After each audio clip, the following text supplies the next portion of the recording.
J'ai quelques mots à te dire, des mots simples à te dire. On les entend souvent dans les films. Alors, comment vous dire justement? Comment vous dire que c'est de l'incontournable ce que vous nous avez amené? Ce sont deux. Alors, il y en a qui diraient des pavés. Vous avez dit c'est du lourd, du très lourd. Oui. 1680 pages. Ouais, pour Saint-Exupéry. Oui. Et là, vous avez l'ouvrage de référence, c'est ça? Exactement. Wow. C'est absolument formidable. Il faut des très grandes chaussures juste pour mettre ce cadeau indispensable. 1680 pages sur et avec Antoine de Saint-Exupéry, Du vent, du sable et des étoiles, déjà prix du plus beau titre. C'est chez Quarto Gallimard. Quarto, c'est une collection d'anthologies. C'est la première fois que celle-ci est en couleur. Et c'est important parce qu'il y a des photos magnifiques. C'est important aussi parce que Saint-Exupéry, pour beaucoup, c'est soit la légende, l'homme qui disparaît en juillet 1944 et chaque année apporte son lot de révélations et sa montre, etc. Soit c'est Le Petit Prince, évidemment, succès extraordinaire, 361 traductions dans le monde. 361 même, c'est encore mieux, au féminin. Mais évidemment, Antoine de Saint-Exupéry, c'est beaucoup plus de choses. Et je trouve que ce qui est extraordinaire dans ce livre, c'est de découvrir des documents inédits, sa correspondance, des contes et évidemment les romans qu'on adore. Courrier Sud, le premier, Vol de nuit qui lui vaut le prix féminin en 1931 et après Terre des hommes, prix de l'Académie française en 1939. C'est vrai que c'est une énigme, Saint-Exupéry, entre le poète, le poème, la vision poétique de la vie qu'il nous offre et l'espèce d'aventurier qu'il a essayé d'être, le combattant un peu...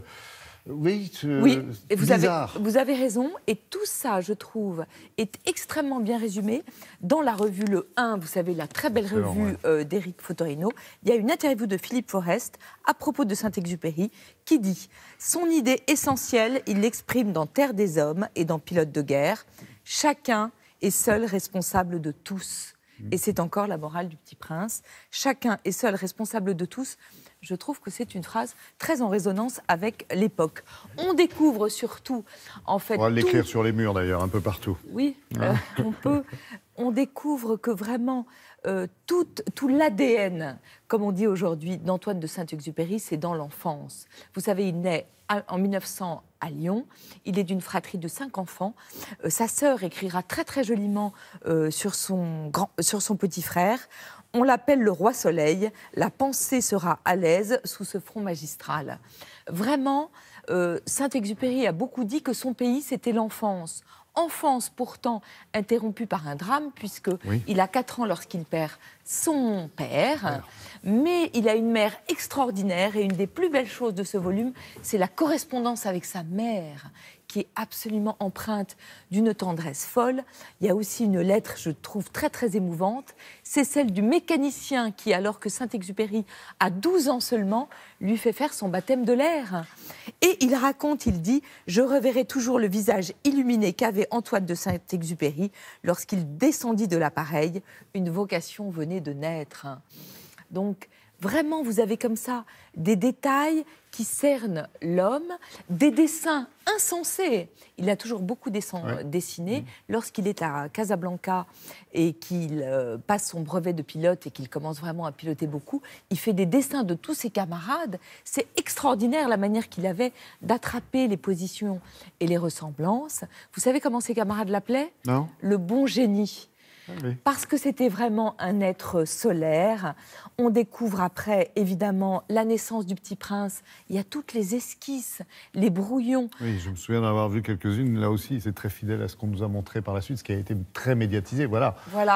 On voit vraiment comment il va arriver à cette ligne claire. Il est aux États-Unis, exilé. Et je trouve que c'est très, très, très, très émouvant de voir comment il arrive à ce Petit Prince.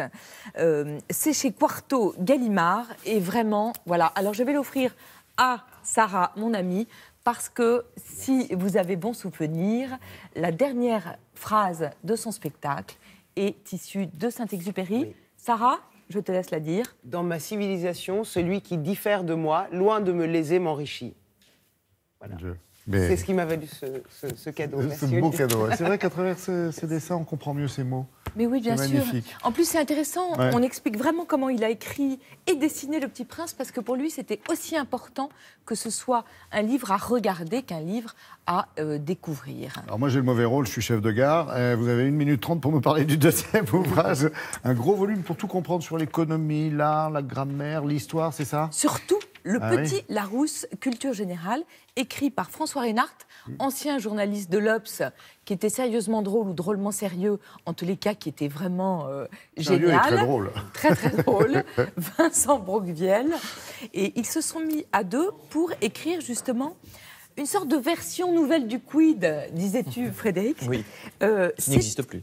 Qui n'existe plus. C'est vraiment les bases de la culture générale. Ce qui est formidable, c'est que, par exemple, to be or not to be, la phrase de Shakespeare, on peut facilement retrouver, grâce à Internet, de quelle scène elle est extraite. Mais ce qu'on ne peut pas retrouver facilement sur Internet, vous allez le retrouver dans Le Petit Larousse de culture générale. C'est pourquoi cette phrase est si importante dans Shakespeare et dans la culture occidentale. C'est un livre intéressant par son ton, parce que jamais les auteurs ne vous prennent de haut, mais en même temps, jamais les auteurs ne vous prennent pour des imbéciles. Ils ont décidé donc dans 10 domaines de vous éclairer, alors en grammaire, en économie, en politique. Voilà, alors ce que vous moi, aviez, oui, moi je ne peux pas vous dire s'ils sont forts en économie, mais je peux vous dire, j'ai regardé la liste, quelques titres incontournables de littérature, et je suis d'accord avec tout. Les raisins de la colère de Steinbeck, Le désert des Tartares de Buzzati, La promesse de l'aube de Romain Gary. Bref, vous avez, je trouve, une très très bonne sélection. C'est évidemment un cadeau idéal pour un adolescent qui peut, dans un premier geste, essayer de vous assommer avec, parce qu'il ne s'agit ni d'un téléphone, ni d'un objet électronique. Dans le ventre, ça fait moins de traces. Voilà. Une fois qu'il aura ouvert, je vous jure, l'ado sera content. Évidemment, c'est chez Larousse. Ouais, très belle couverture en tous les cas. Merci beaucoup.